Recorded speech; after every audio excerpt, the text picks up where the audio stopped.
E aí, galera, tudo bem? Bom dia, boa tarde, boa noite. Aqui é o professor Felipe Castanho e hoje nós vamos conversar sobre revoltas no sertão nordestino, revoltas no campo durante a Primeira República. Tá? Essa aula é uma continuidade de uma série de videoaulas que a gente tem trazido sobre a Primeira República.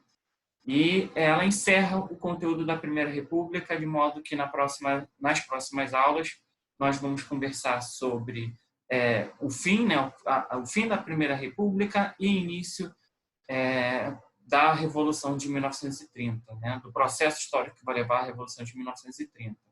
Ok? Lembrando mais uma vez que as revoltas que ocorreram durante a Primeira República possuíam elementos em comum, como a pobreza, o autoritarismo do Estado, né? E, no caso do campo, havia um autoritarismo por parte do poder local, das elites políticas e econômicas que se encontravam ali. Muitas das vezes, o Estado ainda era fraco em algumas dessas regiões, fraco em presença de burocracias, fraco em presença de polícia até, de exército, e muitas das vezes havia a figura do chamado coronel, como nós já vimos, a figura desse poder local. E esse poder local era era tão opressor quanto o próprio Estado brasileiro poderia ser. Ok? Bom, a aula de hoje vai ser bem rápida, porque eu escolhi dois movimentos, né, duas revoltas, dois movimentos sociais que ocorreram no interior, no sertão, né, no campo, e que são emblemáticos, ok? Bom, vamos lá. Vocês já estão acompanhando aí da telinha. O primeiro que eu escolhi aqui é a Guerra de Canudos. Tá? A Guerra de Canudos vai ter como elemento ali a pobreza, né? A miséria dos habitantes do sertão, que era uma miséria talvez muito mais penosa do que a miséria de quem vivia nas cidades. Né? Quem vive na cidade, não que não sofra ou sofra menos, mas a cidade normalmente é um local de mais recursos. A cidade é um local onde se gera mais oportunidades. Não que essas oportunidades, esses recursos, sejam uma garantia de igualdade ou de uma vida de fato melhor. Mas não é à toa que existe um movimento migratório normalmente muito grande do campo para a cidade e não o contrário. Tá? E aí o sertão, para piorar, tem o problema das secas, né? Que aflige até hoje o sertão, mas vai afligir principalmente o pequeno fazendeiro, aquele que tem uma pequena propriedade, que não tem tantos recursos, né? Recursos para poder se garantir num ano ruim, mas também recursos no sentido de poder investir em plantações, em diversificação de plantações e que possa lhe garantir alguma renda, algum lucro de outra forma, coisa que os pequenos fazendeiros, né, as pessoas mais pobres não têm. Né? Então, o sertão ele constantemente sofre com as secas até os dias atuais. A diferença é que hoje nós temos mais tecnologias, intervenções, o homem consegue diminuir, mas não eliminar o problema das secas. As secas, como eu já disse, vão gerar miséria. Né? A miséria ela é sempre um fator de possível tensão social. Né? Existe um historiador inglês, se eu não me engano é o Thompson, tá? Que ele cria um conceito de economia moral. E que é economia moral? Economia moral é a economia que o homem, né, um chefe de casa, uma dona de casa, o ser humano, ele precisa do alimento, ele precisa ele precisa ter o suficiente para o básico, né? Tomar um banho, o suficiente para poder comer. E quando ele não tem isso, esse ser humano se vive em condições em que a economia moral dele é atingida. E o Thompson vai dizer que quando a economia moral dele é atingida, tá? Isso pode levar esse homem a revoltas, né? Enfim, a movimentos sociais ou participação em movimentos de tensão social elevada. Bom, havia também, gente, no sertão, e até hoje, infelizmente, na sociedade brasileira, é um grande mal da sociedade brasileira, aquilo que a gente pode chamar de messianismo brasileiro ou sebastianismo, são normalmente ditos no senso comum como uma forma, um sinônimo, tá? O que seria o sebastianismo? O sebastianismo é uma crença trazida de Portugal. Portugal tinha um rei chamado Dom Sebastião. Dom Sebastião foi lutar numa batalha em Marrocos contra os infiéis, batalha de Alcácer-Quibir. E o Dom Sebastião some no meio da batalha, né? O corpo dele some durante a batalha e nunca mais os portugueses acham o Dom Sebastião. Desde então cria-se uma lenda, né, de que um dia o Dom Sebastião iria voltar, né, e redimir o povo português, levar a Portugal a sua glória novamente, enfim. E isso chega ao Brasil através dos portugueses, só que óbvio, né, de uma forma brasileirada, né? E o messianismo brasileiro, né, e a ideia do Messias é a ideia de que vai vir um ser que vai redimir a toda a população, que vai acabar aquele sofrimento. E vira e mexe brasileiro, infelizmente, parece que ele procura um Messias aonde, na verdade, né, esse Messias não existe, a não ser do ponto de vista político, científico, o Messias não existe. Se você for falar no religioso, você pode falar em Jesus Cristo, em Maomé, enfim. Do ponto de vista político, científico, essa figura do Messias não existe. O que existe são homens. E todos os homens são suscetíveis a erros e acertos. Enfim,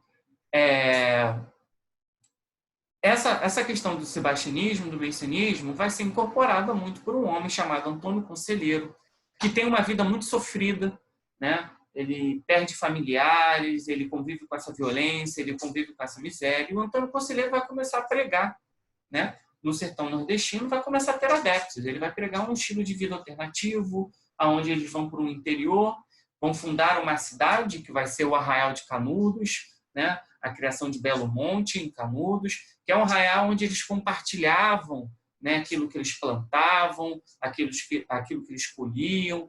E, havia, de certa forma, de fato, uma sociedade em que, como posso dizer, havia uma troca, né, meio que primitiva, né, de produtos, de mercadorias, e havia uma relação muito grande de como posso dizer, não, o termo não é caridade, mas uma relação de troca, né? Não está me vindo o termo ideal agora na cabeça, mas havia uma relação de troca, né, de reciprocidade, ok? Bom, o Arraial de Canudos ele vai ser a criação de Belo Monte, né, que vai ser levar a Guerra de Canudos. É um arraial que vai crescer cada vez mais, só que ele vai crescer sem o braço do Estado. É um arraial que vai chegar a ter, né, os números oscilam, mas tem gente que fala em mais de 10 mil pessoas vivendo ali. E aí o Estado não entrava, não tinha o Estado, as pessoas não tinham um grande fazendeiro tomando conta, e aquilo ali vai começar a incomodar as elites locais, né? E até que as elites locais vão começar a falar com o Estado brasileiro: olha, está crescendo, não tem controle nenhum, ali não tem imposto, pelo contrário, eles estão começando a atrapalhar o comércio, os meus produtos, enfim, a elite local da região não vai gostar.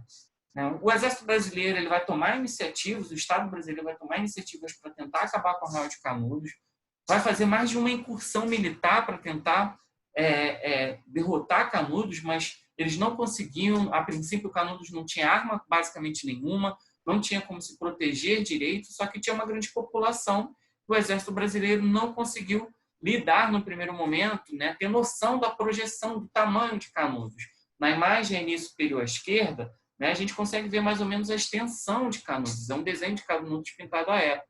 Então, vocês imaginem, né, o exército ia para lá com 500, 300 soldados, chegava lá, não conseguia derrotar, e para piorar, conforme esses grupamentos iam sendo derrotados, os moradores de Canudos, né, de Belo Monte, acabaram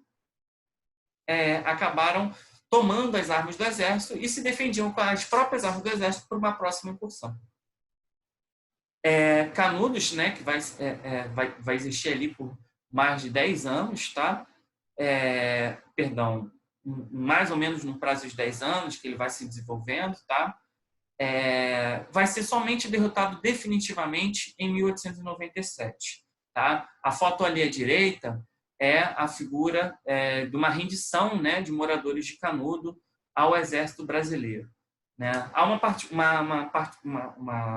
questão interessante na Guerra de Canudos, há uma curiosidade, que os soldados que lutaram em Canudos, alguns deles, né, saíram do Rio de Janeiro, foram lutar em Canudos com a promessa do governo de que, quando eles retornassem para o Rio de Janeiro, o Estado iria dar casas, moradias para eles, e quando volta, esses soldados não tiveram essa promessa cumprida pelo Estado brasileiro, e aí eles foram morar na região, naquilo que vai ser a primeira favela, né? Que é ali o Morro da Providência, no centro do Rio de Janeiro.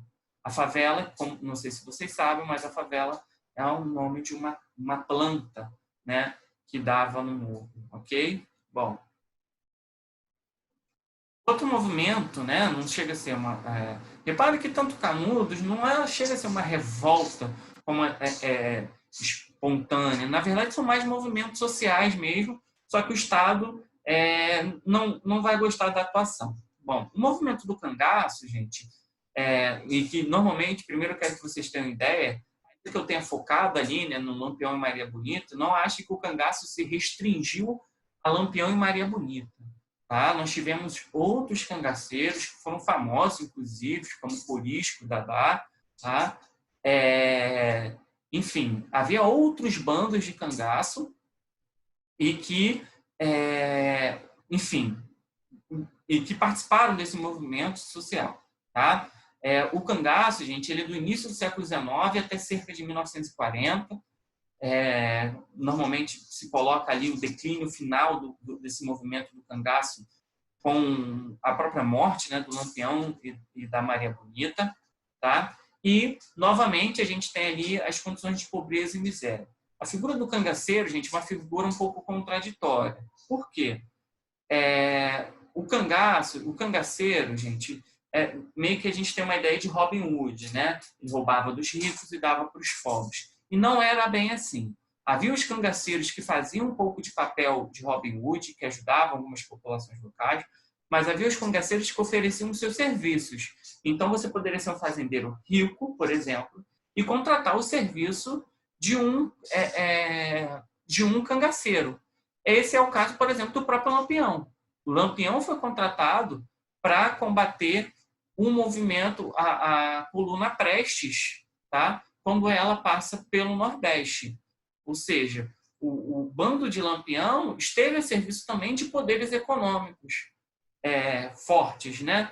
Então, nem sempre o cangaceiro, ele de fato é essa figura do roubo para os pobres e do para os ricos. Muitas das vezes ele estava a serviço dos ricos, tá? Isso é importante.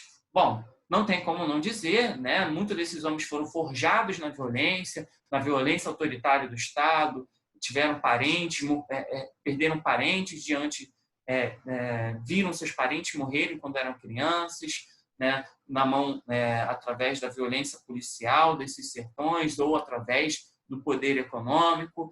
Essa pobreza, junto com essa sede de vingança, de violência, acaba gerando esses grupos, né, de cangaceiros, né? O termo cangaço vem por conta disso que eles carregam coisas, né? E isso é chamado de canga, tá? Por isso, cangaceiros. Okay? Os dois mais famosos foram Lampião e Maria Bonita. Essa questão que eu disse para vocês da violência, tá? Só para finalizar, ela fazia parte do Nordeste, talvez a gente possa dizer que ela ainda faz parte do Nordeste, né? Nos interiores, nos movimentos que tem violência no Nordeste, em algumas regiões. Tá? Essa questão da violência, ela aflora demais, mas uma violência meio que abrupta, em que a gente, não que exista uma violência civilizada, né? Mas é uma violência que a gente normalmente diz que é uma violência que ultrapassa os limites. E aí, ela é uma violência que, por si só, ela perpassa, né, a Primeira República, perpassa essas revoltas, tanto urbana quanto no campo. Ela está presente no Nordeste, mas naquela época a violência, o que era tolerável, era algo muito pior do que hoje a gente tolera. E aí era muito comum o próprio exército, a própria polícia, né, querer mostrar o serviço deles e mostrar que qualquer um que seguisse o exemplo desses homens iriam terminar de uma forma muito cruel.